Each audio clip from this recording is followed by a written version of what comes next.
All right, so now we have left our evolution bucket far behind, and we saw how everything is explained except for some major problems, some major criticisms, which is going to be a focus of today by way of the molecular basis of evolutionary change. So there were at least three major things on which all of the evolutionary thinking from last week has been attacked on. The first one, that adaptationist program, the whole notion that if something has evolved, it evolved for a good reason. It must be serving a purpose. It must be a good thing. Adaptationism like that. And what we see instead is an awful lot of what has happened are spandrels, bits of baggage that are just carried along. And when we get to some of the brain cortex stuff, an argument could be made that things like theology and aesthetics and things of that sort were just spandrels that came out of our brains. If you could have a brain as big as ours, stuff like that is going to come out, not because it was initially selected for spandrels. So why care about the notion that maybe everything isn't adaptive and there's exceptions in your spandrel, all of that, because this one is not only a scientific, but a sort of socio-political critique. There's a very strong history going back to, if not Darwin, social Darwinism, going back to Darwin's time, of saying if something evolved, it must be serving a good purpose. If something is there, it's natural. It's not something we should try to combat. And out of that came all sorts of justification for classism and slavery and things of that sort. And just because it's there, it doesn't mean it's adaptive. And even if it's adaptive, that has nothing to do with a moral value. Is and should be are different things. Second big problem is this notion from last week that, okay, even if everything's not about competition, cooperation's all over the place, every bit of evolutionary advantage, every extra copy of your genes that you leave in the next generation counts. All that stuff from last week, all of that is a constant evolutionary battle going on, and a critique of that is no, a lot of the time selection isn't happening. And this comes into the third criticism, very intertwined with it, and one we will get to a lot by Friday. This whole notion that, okay, what we've seen now is gradualism. Here's what happens. In every generation, you're 1.5% better at kidnapping babies, you're 2% better at doing bet hedging, and thus over time, your descendants will become more prevalent in the population, and there's a gradual change over time. Evolutionary gradualism. And what we're going to look at is a lot of the time there isn't gradualism. There's a dramatic periods of change and long periods of stasis where nothing is happening. And we'll be looking at the molecular bases for this. So this sets us up now for looking at the molecular bases of adaptation, of change, of whether it's gradualist or not, whether genes are the be-all and end-all over these next two lectures, going through some of the ways in which behavior is interacting with our genes, and some of the ways in which environment is dominating our genes much more than the other way around. All right, so we start off with what's going to be like classical molecular genetics, classical mechanisms by which change occur. Classical, which as we will see, is the perfect sort of building block grindstone for gradualism.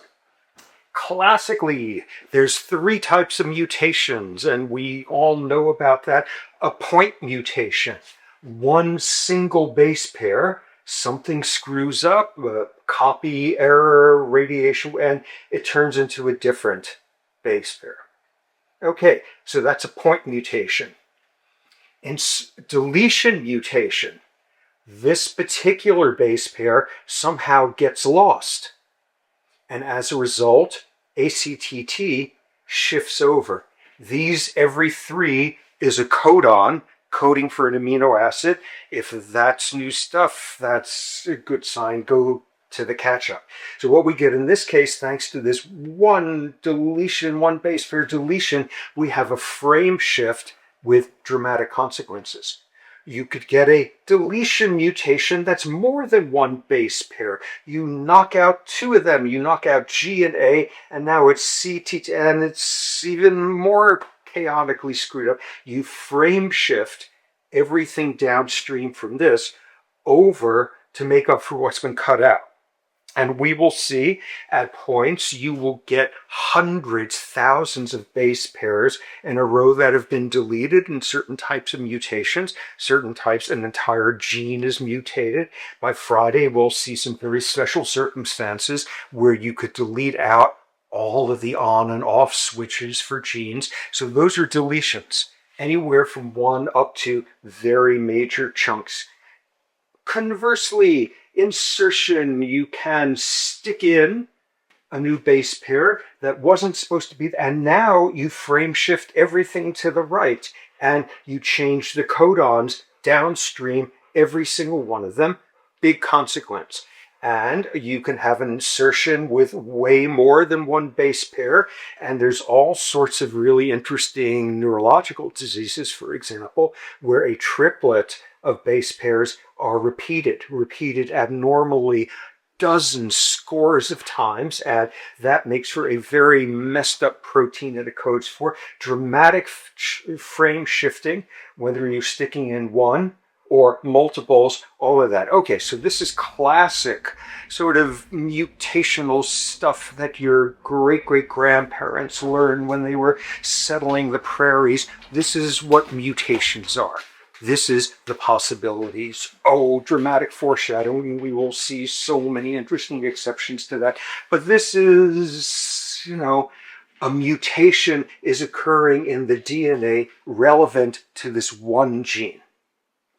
And what are the consequences of one of these classical mutations?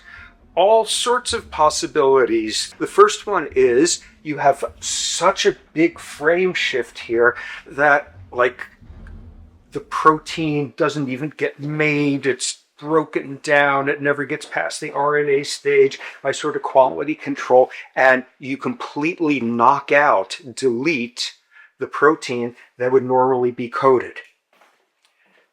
Also, another possibility is you frame shift, and by the most unlikely of events, the frame shift creates a completely novel protein that does something totally different, and this is very rare. What are the odds of randomly inserting something here or randomly deleting something so you change everything downstream, and that just happening to code now for a novel protein that's the greatest thing you've ever seen? That's very unlikely. What is most relevant to us is when you get one of these mutations, especially a point mutation, you got the same protein. Proteins will be dozens, hundreds of amino acids long, and one of them now is going to be a little bit different. And what you get is it's the same old protein, and it works a little bit differently. It's a little bit better at what it does. It's a little bit worse. It's a little bit of a gradual consequence of this mutation. So probably most often, especially when you get a frame shift, doesn't make sense. The whole thing is knocked out. Even rarer is when you get a frame shift and you create something brand new and wonderful purely by chance. And of most relevance to the evolution of behavior, it's when you get mutations, classical ones, most often point ones, where you're just changing the shape of this receptor protein. So it's a little bit better at holding on to what's ever in there, or it's a little bit worse at doing it, and you're changing the function of pre-existing proteins rather than inventing new ones. Great. So where does all of that come into behavior? And here we look at some examples, classical findings, I'm liking the word classical today, findings, some of which just came last year, showing what are some of the behavioral consequences in some of these classic, I reiterate, mutations, and we can already see this is interesting stuff. First example, point mutations. Point mutations, there is a mutation, a point one single base pair in this way, way, way long protein which codes for a calcium channel. Do not write that down unless you have an inordinate fondness for calcium channels. This is irrelevant. It's something that does something important in the brain.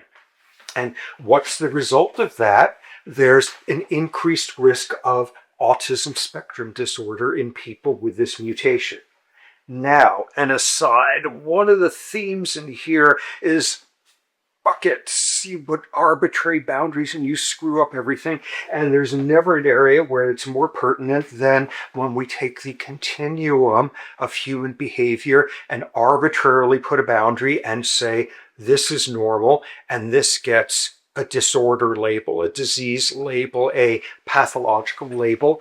And what we see instead, especially with features of autism spectrum disorder, is that it's on a continuum with normative behavior, neurovariants, neurotypicals, all of that. So D by now, I think, should come with, maybe quote signs around it. Okay, in any case, a point mutation in one protein, and this is an increased risk of this very complex phenotype of changes in people. Another example of that, something called the dopamine transporter. Neurobio, if this isn't familiar, it's completely irrelevant. You will eventually learn about such things. This codes for the protein, which is a pump which takes the neurotransmitter dopamine out of the synapse, and a point mutation. And this was in mouse models. And what you found was a mouse who, as a result, had more of a tendency towards mouse depression. Mouse depression. What does mouse depression look like? Anhedonia. In the depression lectures, we're going to be hearing lots about that. Anhedonia, the inability to take pleasure from things. So how do you tell if your mouse is anhedonic? Here's what you do. You take a normal mouse in a cage, and there's 2 bottles of water for it to drink from. This one has water. This one has sugar water, and it's fantastic. And what you see is your regular old mouse is going to drink way more from the sugar water one. What does anhedonia look like? An inability to appreciate pleasure. The mouse is taking equal amounts from each. It is noticing that it's tasting sweet. We will see implications of that in depression. Okay, so this is another one. Whoa, you have a single point mutation in this one gene having to do with this really important neurotransmitter dopamine. Down the line, we'll get there. Just point me, and you've got a mammal who, as a result, has its species equivalent of being depressed, of taking less pleasure out of life. This is kind of amazing. And you could then immediately see things like we will eventually, in the depression lectures, getting to the fact that people with long-term major depression have shortened life expectancies, have increased likelihood of all sorts of leave fewer copies of their genes. And this thus is a route for just a slight change in sort of the gradualist trajectory. Good. Some recent examples where now we have a deletion of a single base pair, and what you get is what's called a lipid storage disease in the brain. This one is not subtle. There's a whole bunch of these, Tay-Sachs disease, Gaucher's disease. Basically, a single protein, an enzyme, is out of whack because of this one base pair deletion, and you store way more fat stuff in your brain than you're supposed to, and you get a whole profile of brain abnormalities that are pretty dramatic. And I note this here just because a novel mutation was recently isolated with this, which was only found in one Chinese crested dog. And I had to look up what they look like, and they are weird-looking dogs, and even without the mutation, there appears to be a tradition of Chinese crested dogs winning those ugliest dog in the world contests year after year. Okay, so one example of this by now, producing this for this poor dog, but a massive change in brain function. How about where you're deleting a whole stretch of base pairs, it increases the risk of Tourette's syndrome. Tourette's syndrome, which we will get to in the final lectures on the class, an incredibly interesting, subtle variant on the ways in which people can be very different from other people. Another mutation, also a multi-base pair deletion, is relevant to risk of alcoholism. Here's another relevant one. One is relevant to the workings of a protein that codes for something called the leptin receptor. Leptin is a hormone. When you eat, you secrete leptin into your bloodstream from all your digestive areas. Leptin eventually gets into your brain, and by way of interacting with the leptin receptor, it sends a satiation signal. You feel full. Food doesn't smell as good. Your appetite is sated. Literally, you are seeing neurons going out to your olfactory system, making them less responsive to food smells. And good, you're full, you're satisfied, all of that. And this is a number of families that have now been identified with multi-base pair deletions of the gene for the receptor for leptin. And what you see in those people is generations of morbid obesity, even though the person is trying to diet, even though the person wants more than anything in life to be able to change this, their brain doesn't get a satiation signal. Now, what we will see, obviously, is we all have different versions of leptin receptors as to how well they work. What we're also seeing in that example, something that I will go on and on about if you don't stop me, is we have no free will, and we judge people all the time for things over which they actually have no control. And we've now been dumped into the world of, wow, why can't this person show some self-control, some discipline with the eating? Do they secretly hate themselves? And no, there is a simple classical mutation here, and as a result, your brain doesn't get a signal saying you are full. You never feel full. And that produces that. In case you were wondering, yes, there is emerging evidence that Ozempic interacts with the leptin system. That's still getting sorted out, and that is seemingly something working at the fundamental level of, do you still want food? Do you still crave?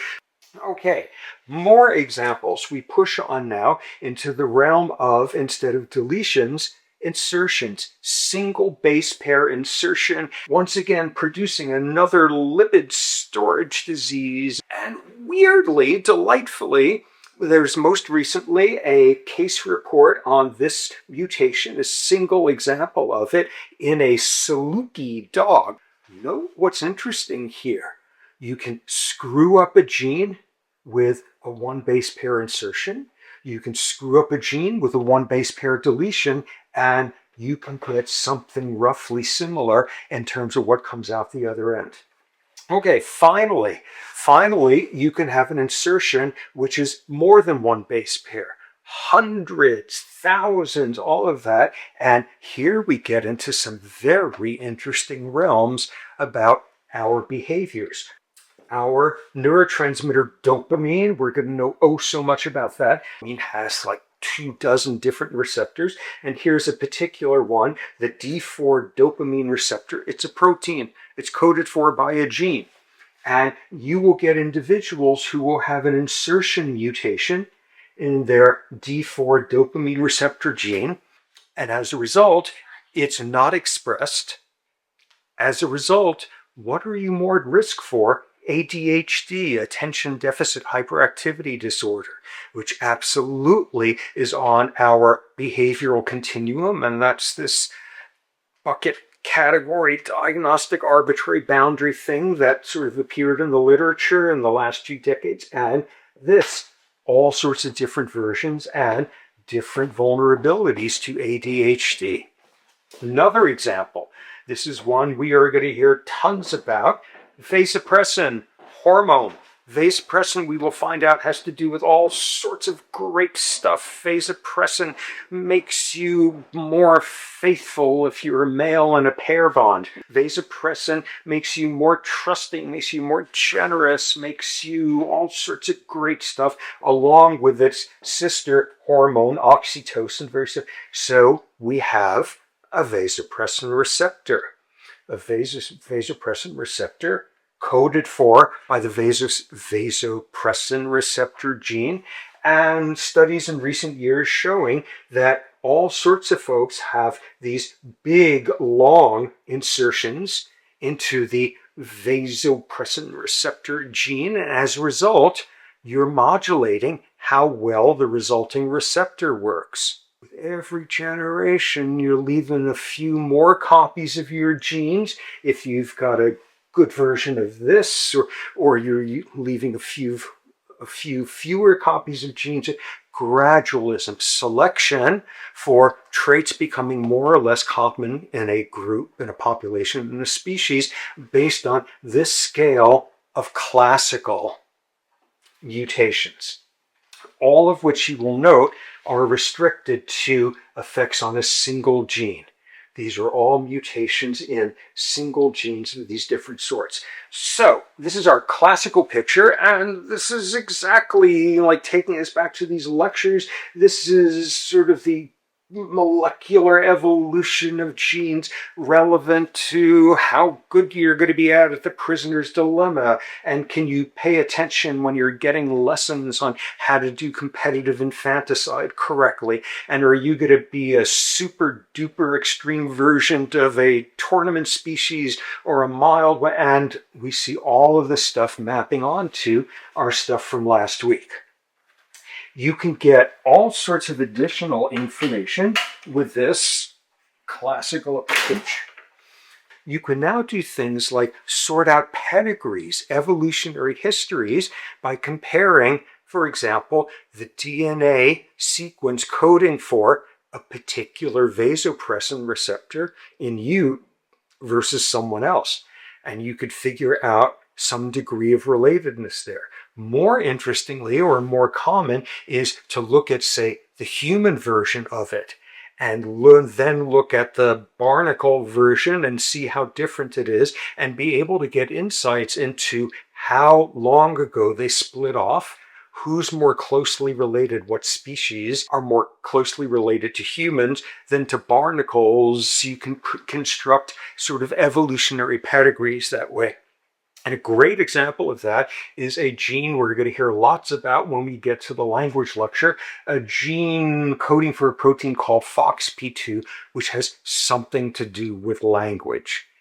A family was identified that had a mutation in the FOXP2 gene, and all of them had language disorders, being able to speak, coordinating stuff. Eventually, it was discovered there was also language comprehension problems, showing this was not just like something motoric with your tongue and larynx and stuff. And people have been studying FOXP2 and what it's doing in the brain and what it has to do with language use ever since. And it turned out we're not the only species with a FOXP2 gene generating this protein. There's all sorts of species out there, very common amongst mammals, and some great interesting findings came out of that. The FOXP2 gene is super conserved in all sorts of species out there. It always looks exactly the same. It's presumably looked exactly like that for a long, long time.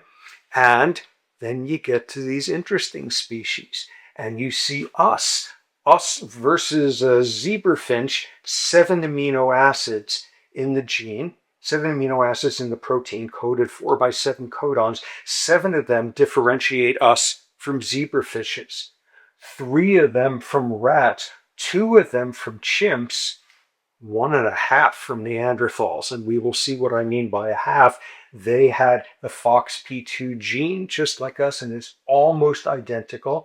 And this tells you something about the evolution who sort of broke off and developed something very different when it comes to communication, because FOXP2 is relevant in all sorts of species to vocalizations and comprehending vocalizations and stuff like that. And what we have was a sudden dramatic shift occurring around the time of apes and then resulting in our version. Now, what this brings us into is a concept that comes straight out of this sort of molecular biology, the notion of positive or negative selection. And we look at the fact that there is redundancy in the genetic code. Every amino acid is coded for by a codon, a triplet codon of 3 base pairs. There's 4 different types of base pairs, and thus 4 times 4 times 4, 64 possible codings, 64 possible codons there. But there aren't 64 amino acids. There's a lot less than that. Something like 20 people fight about that. And as a result, you have redundancy. You have multiple ways of coding for the same amino acid. So here we see an example of this way up on the right. And by the way, for biochemistry types, this is now when you're getting to nucleotides and the resulting RNA. But you've got this codon, this 3 nucleotides in a row, and these 3, the third place is different. It's a different nucleotide, and they do the same thing. They both code for an amino acid called phenylalanine. In contrast, by the time you get to the other 2 possible base pairs in the third spot, they're coding for a completely different amino acid with redundancy. Again, 2 different ways of coding for the same one, leucine. So let's think about point mutations. A point mutation which changes what the third one is. This is our starting point. And a point mutation that switches over and instead you've got nucleotide C. What are the consequences of that? There's no consequences. You're still coding for the exact same amino acid. Evolution has had no interest in the effects of this mutation because it has no functional consequences. It's a neutral mutation. It's a mutation with no functional relevance because you're taking advantage of the redundancy in the genetic code. In contrast, if you have a point mutation resulting in either of these, you get a different amino acid, and this can have major consequences there for how the proteins making use of it are going to function, their shape, their function. Again, classic molecular biology stuff. If you're not familiar with DNA sequence, codes for RNA sequence, codes for amino acid sequence in proteins, codes for the shape of the protein, codes for its function, the classical stuff, catch up on that. So you now might ask, you look at some gene, you look at its evolution, you look at FOXP2 and what the differences are, and you see lots and lots of differences in these long genes, and you can ask a simple question. What this predicts here is if you're having mutations that are occurring in this codon, 33% of the time it should be neutral. It should have no effect at all. And now we see what this is about, what is relevant here. Suppose you look at it and instead of 33% of the time, 0% of the time, it's this neutral mutation. It's always one of these. What's that telling you? Whatever new thing these coded for was amazing and was selected for big time, so much that every single individual having these was fruitful and multiplied. You're seeing what is termed evidence of positive selection. When you get a deviation from just the random predictions of consequences of mutation, and instead you're seeing way more than expected of one of the outcomes, you are seeing evidence of positive selection. This was such a great thing that it was dramatically selected for at a way higher than chance level. Conversely, you look at this and what you note is 100% of the mutations you see in your population are of this one. You never see these. And what you're seeing here is dramatic evidence for negative selection. whatever it is that happens when you have this mutation, these folks do not leave copies of their genes. It's highly, highly deleterious. So one of the strategies is to go through looking for evidence of positive selection, negative selection, telling you, was this something that evolved just like randomly without a whole lot of consequence? Your rate of neutral mutations is about what you would expect statistically. Or do you see, wow, in this population, you never, ever, ever see this happening in this protein. Wow, that tells you whatever this protein is doing, not only is it really important, it's really important with a very narrow stringency. If that protein is a little bit more like this or a little bit more like that, and you never see these because these people don't reproduce, they don't survive, that's telling you the normal version that's being made is really critical and really picky in terms of how it's functioning. Strong evidence for negative selection. And conversely, you see somebody stumbled into this great new one, and soon you only see those, you never see this, and you see whoever stumbled into that, it gave them some huge reproductive advantage from last week's reproductive success. Okay, so positive and negative selection. So looking at stuff like this and pulling information out of the point mutations, which were on the other side of the board, you can get a sense of evolutionary history. When have you stumbled into something new, a mutation that has no consequence at all, is a spandrel kind of thing? And when can you tell that doing this is a great invention versus, ooh, cases where that happened to happen was a disaster? And there's been a huge fight going on for the last 40 years since FOXP2 was discovered. People first decided that FOXP2 was the most dramatic example of positive selection in humans you could find in any gene out there. What are we saying here? It's saying that when you look at the mutations, the DNA sequence differences that distinguish us from these other species, they're like all these evidences of positive selection. As soon as humans started making this version of the FOXP2 gene, the human version, it was so advantageous that in a blink of an eye, over the course of 10,000, 20,000 years or whatever, it became fixated in the population. It got rid of all the other ones, incredibly selected for, whoa, whatever humans came up with a human version of FOXP2, it was amazing because suddenly you could recite sonnets and increase your reproductive success that way. Hugely advantageous. And the dogma for a long time was that the human FOXP2 gene has been subject to very, very strong positive selection in the last 100,000 years or so. And as the controversy, there's less and less support for that model. And in retrospect, the original landmark studies, including ones done by a Nobel laureate, probably had a unequal distribution of sort of the genetic backgrounds, the genetic histories of the people they study. They had too many of one type of subject in there, and they came up with this. And 20 years after that initial finding, the sense is no, you don't see positive selection for the differences between humans and all of these. And what's beginning to seem like the case, though, is you get evidence of positive selection for humans and Neanderthals once they branched off from the apes and everybody else. In other words, Neanderthals, when they stumbled into the same neurobiology of language, it was a huge advantage for them also. And interbreeding between humans and Neanderthals, and you get all sorts of evidence that European populations on the average have 4% of their DNA derived from Neanderthals, and most of the differences between humans and Neanderthals were eliminated through negative selection. They were deleterious.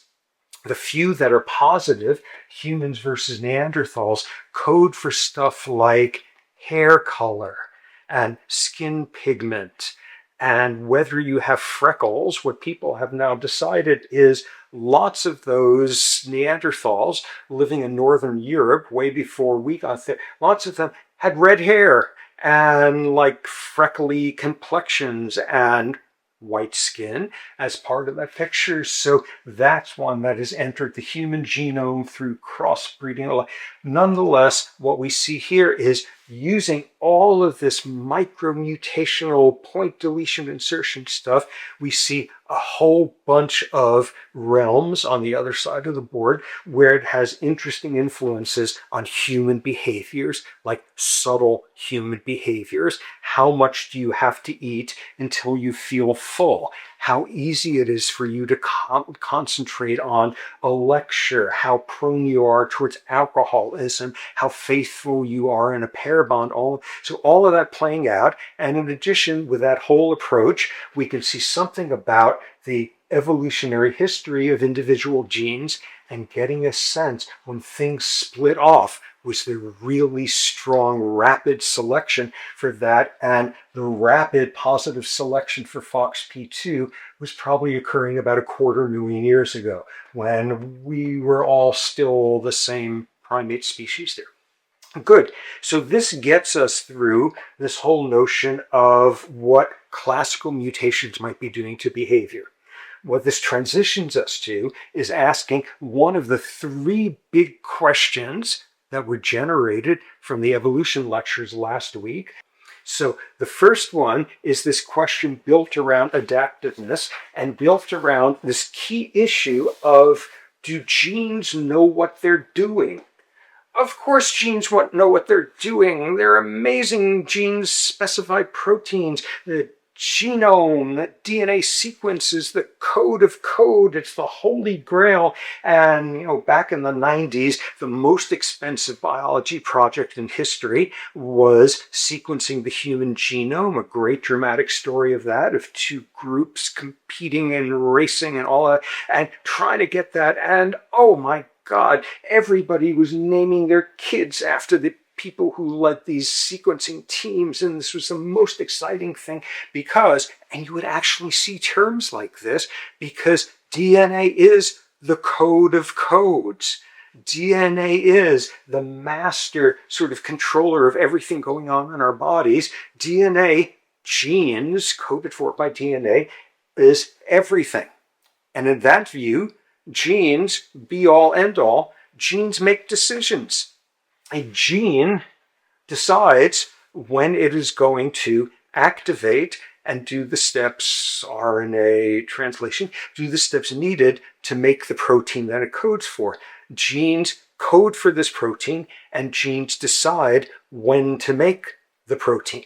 That was the view, that was the classic view, the gene-centric view, where genes are not only a storage site for information multi-generationally, genes are the deciders.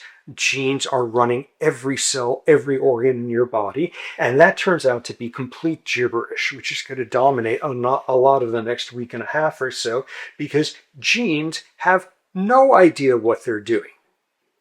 Critical metaphor. Saying that a gene knows what it's doing, a gene decides when it's going to make the protein it codes for, is like saying you look at a cake recipe in a cookbook and the recipe decides when to make the cake. That's an exact analogy. Genes do not decide. Instead, external forces to the recipe page decide when the information contained in that page is going to be utilized, is going to be opportunized to make a cake. Genes don't know what they're doing, and this sort of key revolutionary finding, which takes the wind out of a whole lot of genetic determinism, which is genes don't know what they're doing. Genes are not autonomous deciders of anything. Genes are just the recipes. Genes are just the code for how you make different proteins, and genes don't decide when they make the proteins. So, what goes on instead? And this was this huge revolution in the field some decades back. What was the classical view? Here we have a long stretch of DNA, and the nucleotides going from here to here constitute gene A coding for protein A, and immediately after B and C, and all of these were in tandem. DNA, all of your genome consisted of the coding for one gene after another, and then people began to get this disquieting finding, which is no, in fact, these genes, these stretches of DNA, would have long stretches of DNA in between the start of the next gene there. Long stretches that just seem to be like who knows what, packing material, styrofoam, peanuts, some such thing. And just showing how pejoratively everybody viewed this is people started calling this junk DNA. Okay, so you need to get some filler here. For some reason we haven't figured out yet. You need to have the genes spaced apart. So let's just have some random meaningless DNA code here. And now make sure you have a code for saying this is the start of this gene, this is the end of this gene, and then some more of this junk DNA going on there, this, quote, non-coding DNA. And this was laughed at, and non-coding DNA was excluded from parties and said because it's just junk DNA. It wasn't doing anything interesting. And then sequencing got to the point where people were able to discover something very disquieting, which is most DNA is non-coding. When you get to us, hold on to your seats now, when you get to us, 98% of our DNA is not coding. This is like you order some like fragile little glass Etsy thing, and it comes with 5,000 pounds of packing material, which they drop off at your door.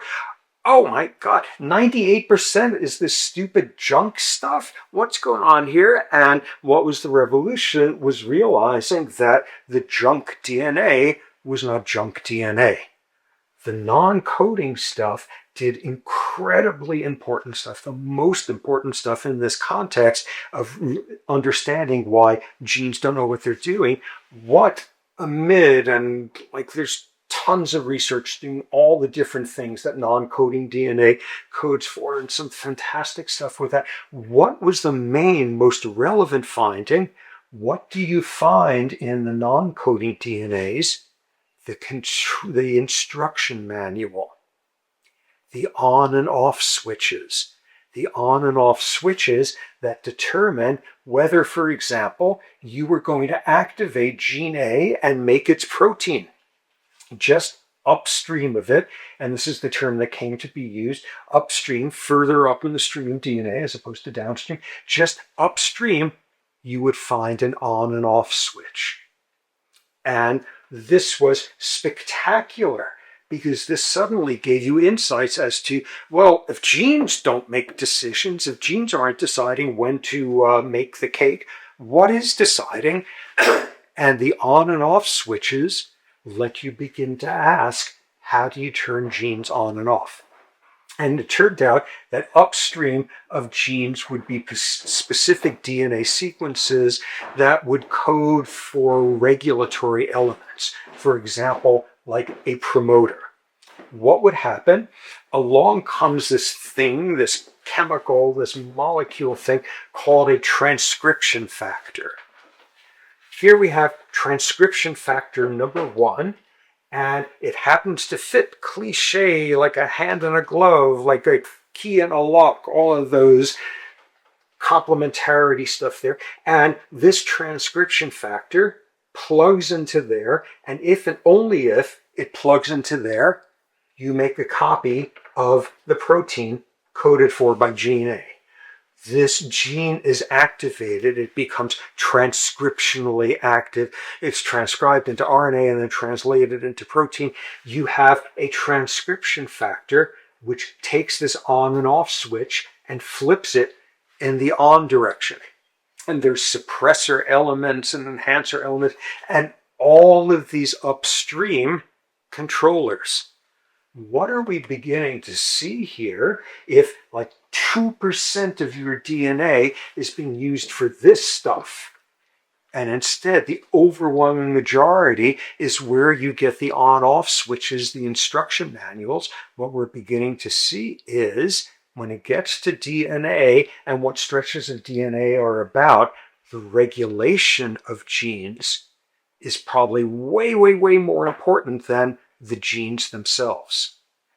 And thus, for our purposes, the evolution of regulatory elements in DNA has probably been more interesting than the evolution of genes themselves. So this was this major revolution that genes don't decide what they're doing. Transcription factors decide what they're doing. They're the ones who decide when you bake the cake. Okay, so as it turns out, transcription factors aren't autonomous agents. They are not deciding when to go activate some gene, and thus the field shifts to what activates particular transcription factors? The environment. Now, environment comes in lots of different versions of that word. Environment, in a very local sense, you could be talking about the environment within a cell, an intracellular environment. So suppose you've got a cell there that's running out of energy. It's been working really hard, whatever. It doesn't have enough energy. And as a result of low energy stores, you activate a particular transcription factor. And people even know how stuff like this works. You activate this transcription factor, which goes and activates a gene, and that gene codes for a protein called the glucose transporter. It's how the cells take up more glucose, take up more energy, get better at doing that, and your food shortage, your hypoglycemic cell there, starts feeling better soon afterward. So we have an environment regulating this gene, intracellular environment. Let's expand our definition of environment here. Environment over the course of the whole body. So we can have a circumstance where some factor winds up in the bloodstream, and at the other end of your body, it gets into cells there and activates some transcription factor. And as a result, you turn on genes which make those cells grow bigger. What are we talking about? We're talking about the molecular basis of how testosterone puts muscle on you, muscle mass. Testosterone is secreted from the testes, not just there, we will get to eventually. Testosterone gets in the bloodstream and gets into muscle cells, and testosterone activates a transcription factor. Interestingly, what it's actually doing, and this was cool stuff when this was first worked out, testosterone comes in and binds to the testosterone receptor, and as a result of binding, this thing clamps shut, and what it reveals on the bottom is the plug that now makes this a transcription factor that will fit into a promoter, and as a result, you turn on the gene that makes muscle cells grow bigger. As you can imagine, we will soon be getting to the fact that there's all sorts of different types of promoters and there's all sorts of different types of transcription factors. But the main point here is we've just had environmental regulation of gene transcription. And in this case, environmental in the sense of a whole body. Now, let's expand further. Environment, like the real environment, the world out there, and what you see is like you're a male wildebeest and another male has shown up in your territory and is stomping and being all offensive and studly and that, and you secrete testosterone. How that works is a whole other story that we'll eventually understand. You secrete testosterone, and what it does, among other things, is it goes to the brain and turns on genes relevant to aggression in one part of the brain. Or another example, in terms of the sensory cue, you have just given birth and you pick up your newborn and you smell your newborn, and as a result of that, circuitry from there into your brain, into the hypothalamus, activates transcription factors which turn on genes for oxytocin and oxytocin receptor genes that have all to do with mother-infant bonding. This is amazing. This is amazing because what we've just introduced is this critical concept here, which is if-then clauses. If and only if the transcription factor that turns on the glucose transporter gene has been activated, if and only if you turn on this gene and you make more of this protein. If and only if there's testosterone getting into muscle cells, you turn on genes having to do with them putting on mass. If and only if you smell your baby, you suddenly activate oxytocin genes in your hypothalamus.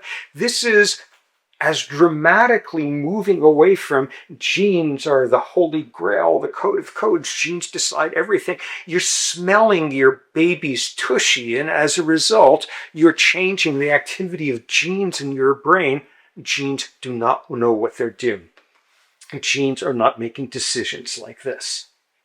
So what we begin to appreciate now is what environment is doing is regulating genes by way of pathways like this, and there's different types of promoters upstream from any given gene. We'll be getting to the implications of that on Friday, including, just foreshadowing here, just to show what we're dealing with, transcription factors are proteins, meaning transcription factor 1 is coded for by a gene somewhere over there. And whether you've got this much of this as a function of whatever's regulating the transcription factor gene by some other transcription factor, which is coded for by its own gene. By Friday, we'll be getting to some of the circuitry sort of consequences of this. All right, so we've got this environment regulating, and 98% of our DNA is not coding. It's not that 98% are things like promoters, but nonetheless, that's part of it, regulatory elements like that. And to begin to get a sense of just how important this local regulation is. Okay, so you want to do the wildebeest is stomping and being threatening, and you activate the particular transcription factor in every single cell in your body. No. You get incredible specificity only in certain parts of the body, only at certain times. To give you a sense of this, 70% of genes that are active in the brain, coding for proteins, 70% of them are only active in the brain. They're brain specific. Meaning you got to have something in your big toe so that one of these brain-specific genes never, ever gets activated. So you need regulation on that level, meaning a cell in your brain and a cell down in your liver have very different transcriptional factor environmental regulation stuff. Not only that, 70% of the genes expressed in the human brain are only expressed in the brain and only expressed in certain parts of the brain, or only at certain times during development, during puberty and old age, during when you're ovulating, when you're whoa, we are looking at an extraordinary world of specificity. Gene regulation, when you're turning genes on and off, where, for how long, at what times, where in your body, is often way more important than the genes themselves. Now, there's another way of appreciating this, and this is a cool finding. I have not looked at this literature in, I don't know, a decade or so, so I'm not sure how well it's holding up, but at least back then, what you see is different species have different sized genomes, how much DNA they got, how many chromosomes, an enormous variety, enormous sort of range of how big your genome is. And one of the things you see as you look at species with small genomes to bigger ones, the percentage of the DNA in that species that is being devoted to regulatory elements increases. As genomes get bigger, the percentage of DNA that's being devoted to the on and off switches get bigger. What that tells us is more complicated genomes and more complicated species is not about more complicated genes. It's about more complicated regulation of genes. And this gave rise to a very influential theory some years ago, some decades ago, mainly from this guy named Alan Wilson at Berkeley, who was one of the pioneers in all of this. And he's the one who started pushing the idea that if you really want to understand evolution at a molecular level, look at the evolution of the regulatory elements, of the transcription factors, because evolution is mostly going to be about the evolution of the on-off switches.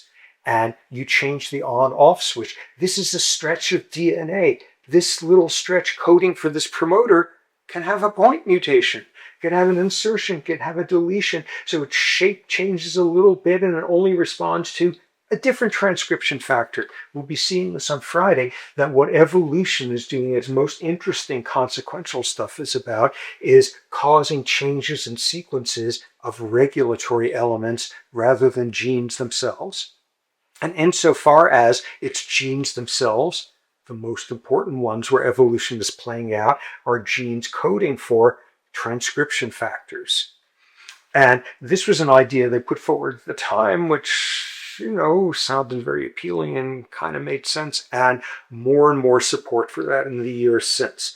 For example, humans and chimps share 98.5% of their DNA or whatever, and you look at where the differences are, and a disproportionate percentage of the differences in genomes between humans and chimps are coding for transcription factors.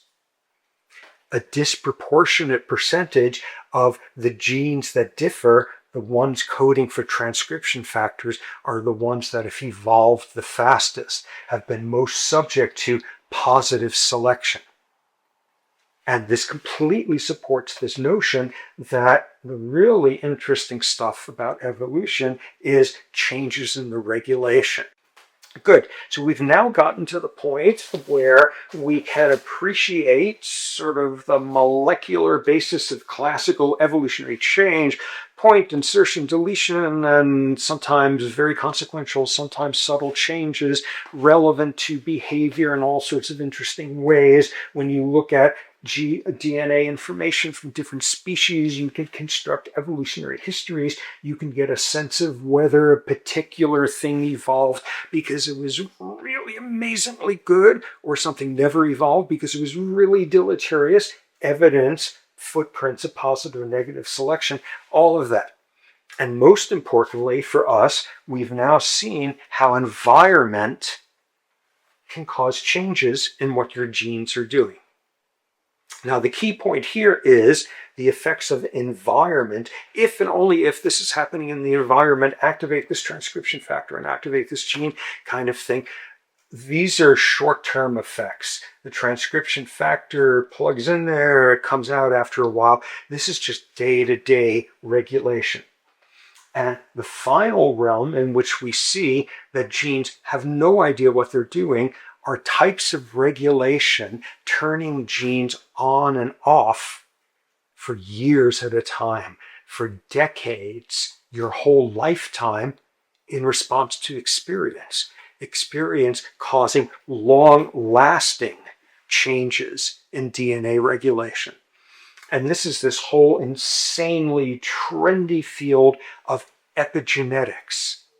Experience, environment, does not change DNA sequences in this realm. Experience, environment, changes their regulation in ways not just for the next 3 hours, but for the next 3 decades, for the rest of your life. Okay, very brief overview of sort of the mechanisms underlying transcriptional changes that are epigenetic. Okay, do not freak out at this. This is like minimally relevant. So we got a gene here. We've got a gene here, and we've got its promoter upstream of it. So you got all your gene stuff happening, and it happens DNA is wrapped up in the surrounding protein, this protein chromatin. You've got this layering, you've got this insulation around the DNA. And people used to say, okay, junk insulation, that's just to make sure you don't get your DNA bumping into something in the dark kind of thing. That, oh, what's this stuff for? And what came to be recognized is there's a whole extra level of regulation when this is closed above this gene. A transcription factor can't get in. It requires removing something that kind of glues this chromatin together here so that it could open up. And as a result, this transcription factor could get in. So one type of epigenetic change is when you cause a permanent change in whether or not this stretch of chromatin is open or closed. If you close it permanently, doesn't matter how many transcription factor copies are piling up there, you have just silenced that gene forever after. Jargon by modifying the histones. A second way in which epigenetics plays out, and here we see you can have promoters that are shut down, that are clogged, that are silenced, and some of the time what epigenetics can be about is removing these plugs or putting these plugs in. And what we see here is, in this case, you're getting no transcription because of this, and different aspects of environment can open up the coding right around this point, can close it up in other places, can remove a silencing cap, can put it on afterward. Jargon for people who care about things. This is the process of methylation and demethylation. You can do this, and these are long lasting. These last potentially lifelong, and as we'll see shortly, are potentially multi-generational. So to give you a sense of this, of the importance of this, for example, when you have a neural progenitor cell, which is to say a stem cell that's going to become a neuron, right when it becomes a neuron, you get this explosion of epigenetic changes going on. Some of these open up forever, others close forever, some are permanently silenced in mothballs, others are suddenly free to be expressed. That's exactly the time where epigenetic changes here are exactly what you want, because you're about to get a very specialized type of cell, and you want it to be very sensitive to regulation by your environment. What's regulating opening and closing of chromatin, putting on and removing of these caps, all of that? Environment, once again. And the point here is these are long lasting.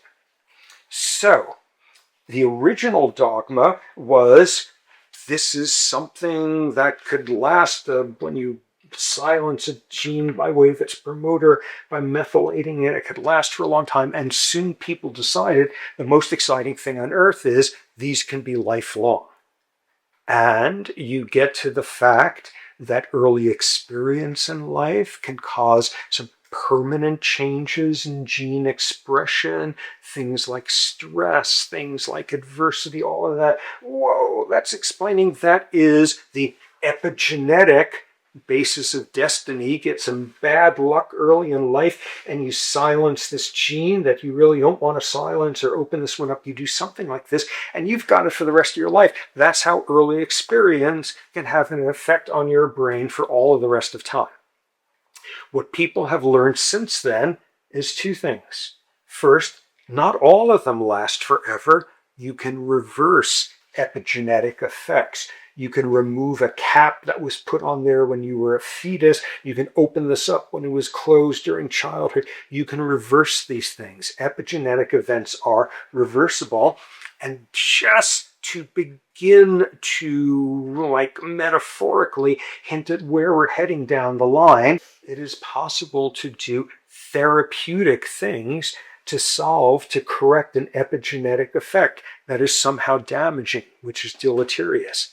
It is somehow epigenetically possible, for example, that early life trauma, with the right types of interventions afterward, can protect you from the consequences of that would otherwise be there lifelong.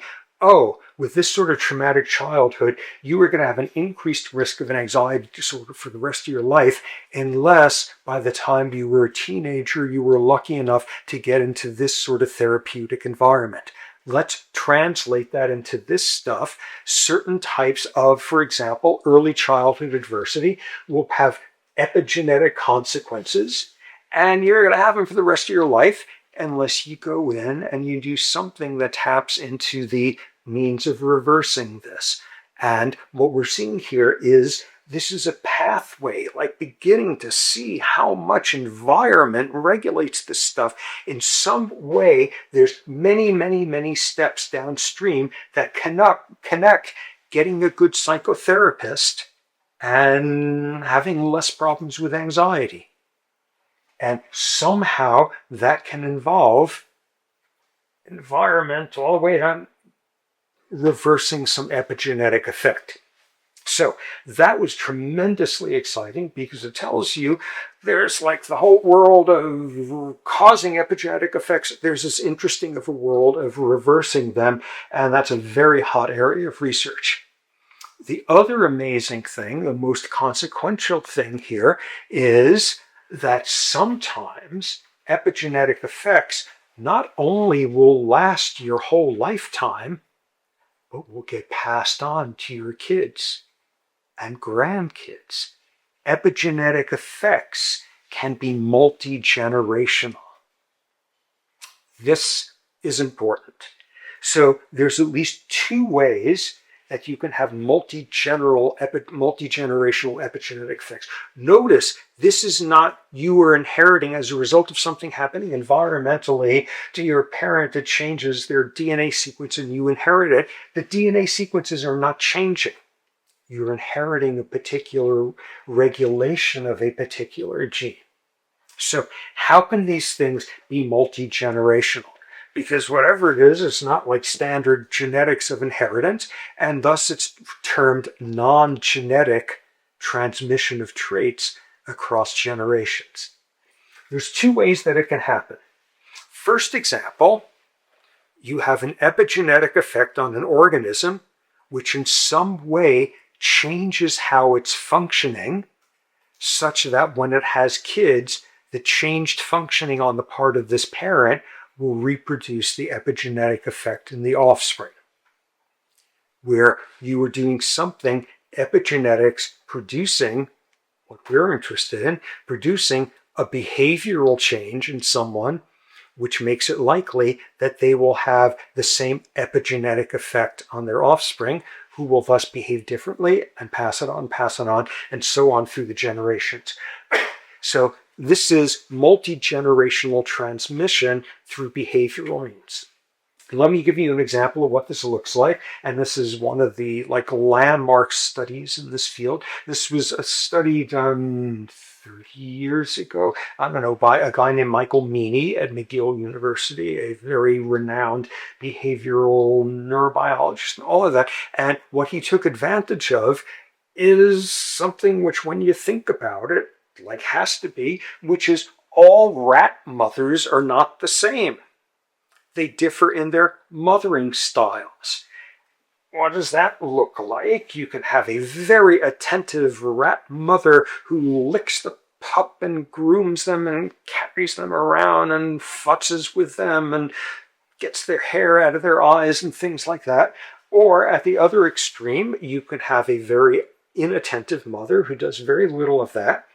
And what people had been figuring out is attentive mothers produce different sorts of offspring when they grow up than inattentive mothers. And you've got a choice in the matter. You want to have an attentive mother, and you got a brain that's better at learning, and it's more resistant to aging, and you have less stress-related disorders and all sorts of great stuff.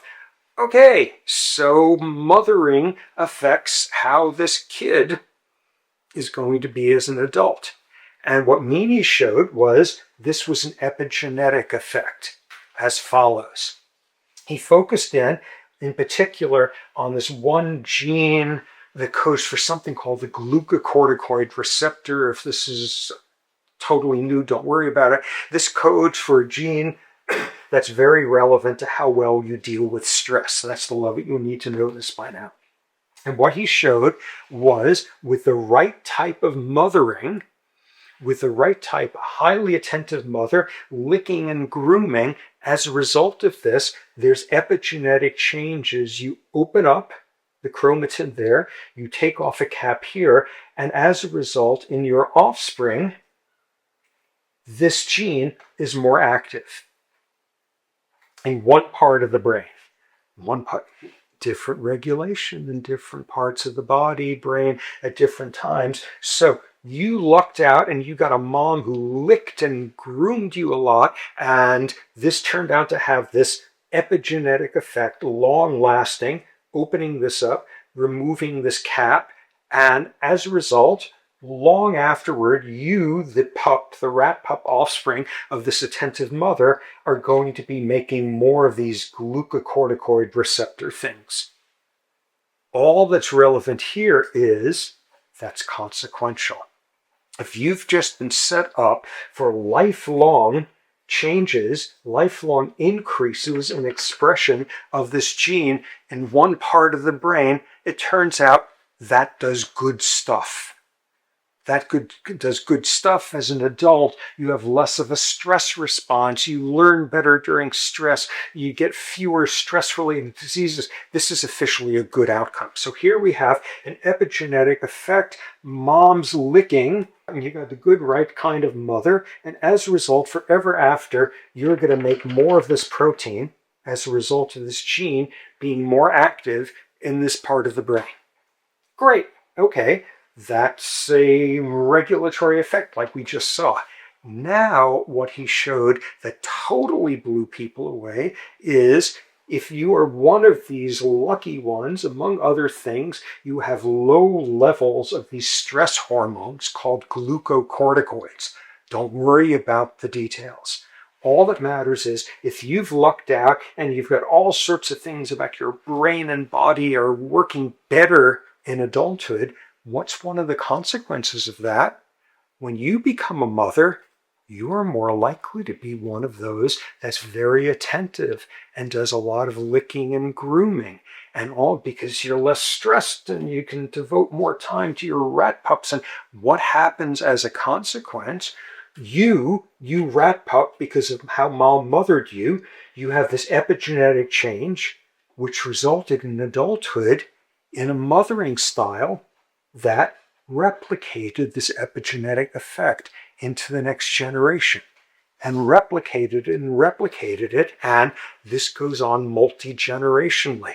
What the studies mostly show is it has a big effect in the first generation and a little bit smaller and a little bit smaller and eventually peters out. But this would be an astonishing example of an epigenetic effect which changes behavior in a way so that you have the same epigenetic effect on their kids, which changes their behavior, and generationally going on and on like that. Just to give you a sense of what we're up against in terms of complexity, another scientist, a guy named Stephen Sumi, National Institutes of Health, studying primates, and like big surprise, rhesus monkeys. Some rhesus monkey mothers are more attentive than others, and we see a very similar story. We see the same thing playing out there, and it's known exactly what's happening in this part of the brain in both baby rats and baby monkeys, but he had a larger approach, and what he showed was mothering style in rhesus monkeys caused epigenetic changes in 4,000 genes in the brains of the babies. Whoa! All of this is this landmark study. This is the first time showing an epigenetic mechanism and how it wound up being multi-generational. This is going on with thousands of other genes, this massive picture of how stuff produces a footprint or produces scar tissue in you that's carried into the next generation by way of a change in behavior. Is this inevitable? Obviously not. Every child of an abusive parent doesn't turn into an abusive parent. Kids growing up in horrible circumstances don't necessarily grow up to have dependency problems or substance abuse. Yeah. It's not inevitable, but this is just a mechanism by which behavior can change and be passed on to the next generation by way of an epigenetic change. So this blew people away. Let me look at another example of this. And this is one that I can sort of appreciate from my sort of years working in East Africa, where the nearest neighbors were Maasai tribal people, pastoralists there. These are people who have a pretty tough life. They do not get a lot of calories. They don't have a long life expectancy. It's a very tough life there. And kids don't get a whole lot of nutrition. So you're a girl growing up there, and as a result of often not getting enough food or whatever, as a result, your bone development is such that you grow up with a fairly narrow pelvis. Because all your bones are so a fairly narrow pelvis. This brings up a tremendous danger when you get pregnant, which is the pelvic arch. The opening there is going to be too small for the fetus's head to fit through during delivery. And what happens there is you're going to hemorrhage to death. So nobody there can translate this into you're going to hemorrhage to death because of epigenetic bone development. But once you become pregnant, you've got this thing growing in you that's going to kill you if you get it, if it gets too big. So what do? You restrict calories while you're pregnant. So your fetus doesn't grow much so that it can fit through there. And your fetus gets born, and this daughter, as a result of this fetal environment, grows up to have a smaller pelvic arch, which then gets passed on behaviorally by how much nutrients you give to the fetus when you were pregnant, this being another example of this going on for generations. One final way in which this could occur is rather than, okay, you get an epigenetic effect and that changes behavior, which reproduces the epigenetic effect in your offspring. In this case, you have an epigenetic effect, not changing your DNA, not a genomic effect, a different type, a non-genomic effect, a way in which that gets passed on directly to the next generation. Not by way of behavior that you can intervene with, but directly happening there. And this is an area that is a very hot subject, and let me give you an example of this. So you have a cell here in a male, and this cell is destined now to turn into a sperm. And when it does so, it only has one copy of its DNA, its haploid, and the little red dots here are epigenetic things that have happened to promoters of this over the course of this war-weary cell here that's had all these experiences. And what the dogma used to be is when this turned into a sperm cell, all of the epigenetic markers are erased.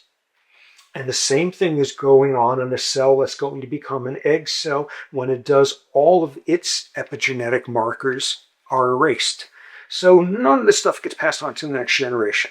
Two things that happen instead. First, people have started to find that some of the time these epigenetic markers there, these caps, these permanent openings or closings, some of the time they somehow do persist and are carried into the next generation.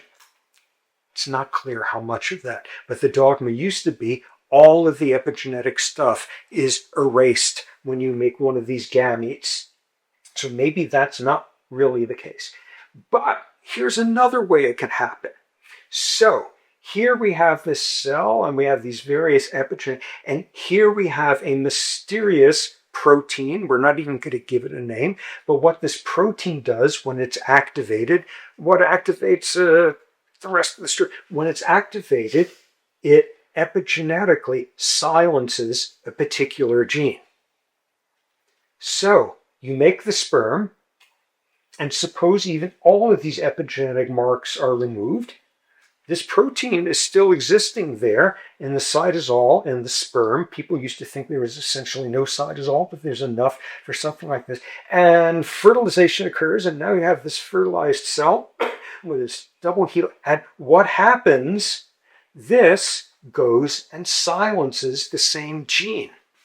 This is you, have inherited this epigenetic silencing of this gene by way of reproductive physiology rather than by way of behavior. and people are beginning to appreciate how this works. What this tells you, the easiest way to study this, why people study this mostly in sperm, is you look at a tournament species where the male isn't going to stick around. All the female is getting is sperm from him. So if you can see evidence of an epigenetic effect being transmitted from a father to an offspring, this is where you look, because it's got to be playing out here, and people are beginning to understand some of the interesting behavioral transmissions that are done epigenetically here. For example, you get a male rat with a history of a lot of stress, and as a result, through one of these mechanisms, you have an offspring that is more likely to have an overactive stress response, more prone towards a depressive disorder, things of that sort. And you can show if you get the sperm in between here and you manage to get rid of this thing, it isn't passed on.